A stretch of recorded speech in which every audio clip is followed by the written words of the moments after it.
the superpowers of his time. He crushed the Salahuddin আইয়ুবীর Jerusalem বিজয়ের ইতিহাস। সালাউদ্দিন আইয়ুবী ছিলেন ইসলামের ইতিহাসের অন্যতম শ্রেষ্ঠ সেনানায়ক ও শাসক।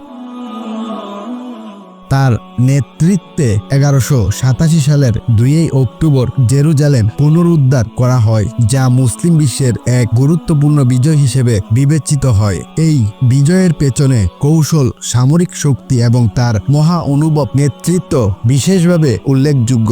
প্রথম ক্রুসেড ও জেরুজালেম দখল।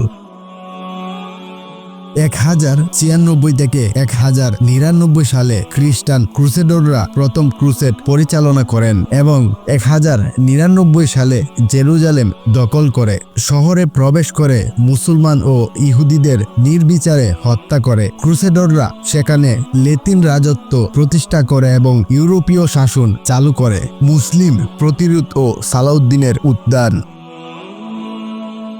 12 শতকের মাঝামাঝি মুসলমানরা ক্রুসেডারদের বিরুদ্ধে সংগঠিত হতে শুরু করে। সালাউদ্দিন আইয়ুবী 1174 সালে মিশর ও সিরিয়ার ক্ষমতা গ্রহণ করেন এবং মুসলিম বিশ্বকে ঐক্যবদ্ধ করেন। তিনি ক্রুসেডারদের বিরুদ্ধে ধারাবাহিক অভিযান পরিচালনা করেন এবং মুসলমানদের মধ্যে জিহাদের চেতনা পুনর্জাগরিত করেন। হাত্তিনের যুদ্ধ 1187 ও জেরুজালেম বিজয়ের পর 4 জুলাই 1187 সালে সালাউদ্দিন ক্রুসেডারদের বিরুদ্ধে হাত্তিন প্রান্তরে একটি গুরুত্বপূর্ণ যুদ্ধ পরিচালনা করেন। ক্রুসেডার বাহিনীর নেতৃত্বে ছিলেন রাজা গাই দে লুসিনিয়ান, নিষ্ঠুর নাইট রেনলড দে চেটিলন। সালাউদ্দিন কৌশলগতভাবে শত্রুদের পানির উৎস থেকে বিচ্ছিন্ন করে ফেলে এবং চারদিক থেকে ঘিরে ফেলে। মুসলিম বাহিনী বিশাল বিজয় অর্জন করে। রাজা গাই বন্দী হন এবং রেন্ডল চেটিলনকে সালাউদ্দিন নিজ হাতে হত্যা করে।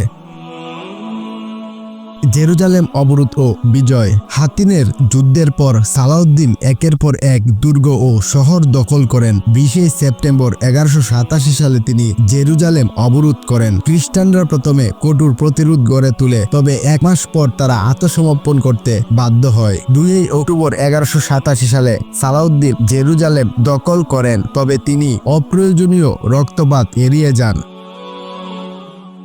সালাউদ্দিনের মহা অনুভবতা। 1099 সালে ক্রুসেডারদের মতো হত্যাযজ্ঞ না চালিয়ে সালাউদ্দিন ব্যাপক উদারতা দেখান। খ্রিস্টানদের নির্বিচারে হত্যা করা হয়নি, মুক্তিপণ দিলে বন্দীদের মুক্তি দেওয়া হয় এবং যারা পারছিল না তাদের জন্য সালাউদ্দিন নিজে অর্থ জোগাড় করেন। ইহুদিদের জেরুজালেমে ফিরে আসার অনুমতি দেওয়া হয়। খ্রিস্টান ধর্মীয় স্থানগুলো রক্ষা করা হয়। পরিণতি ও তৃতীয় ক্রুসেড 1189 থেকে 1192। জেরুজালেম বিজয়ের খবর ইউরোপে ব্যাপক প্রতিক্রিয়া সৃষ্টি করে এবং তৃতীয় ক্রুসেড শুরু হয়। ইংল্যান্ডের রাজা রিচার্ড দ্য লাইনহার্ট সালাউদ্দিনের বিরুদ্ধে অভিযান পরিচালনা করেন। দীর্ঘ লড়াইয়ের পর 1192 সালে জাফা চুক্তি স্বাক্ষরিত হয়, যেখানে মুসলমানরা জেরুজালেমের নিয়ন্ত্রণ ধরে রাখে কিন্তু খ্রিস্টান তীর্থযাত্রীদের শহরে প্রবেশের অনুমতি দেওয়া হয়। সালাউদ্দিনের ঐতিহাসিক গুরুত্ব। সালাউদ্দিন আইয়ুবীর জেরুজালেম বিজয় ছিল কেবল সামরিক সাফল্য নয়, বরং তার নীতিবোধ ও মহা অনুভবতার উজ্জ্বল উদাহরণ। তিনি শত্রুদের প্রতি সহানুভূতিশীল ছিলেন, অন্য ধর্মাবলম্বীদের প্রতি সহনশীলতা দেখিয়েছেন, যা তাকে কেবল মুসলিম ইতিহাসেই নয়, বিশ্ব ইতিহাসের অন্যতম শ্রেষ্ঠ নেতা হিসেবে প্রতিষ্ঠিত করেছেন।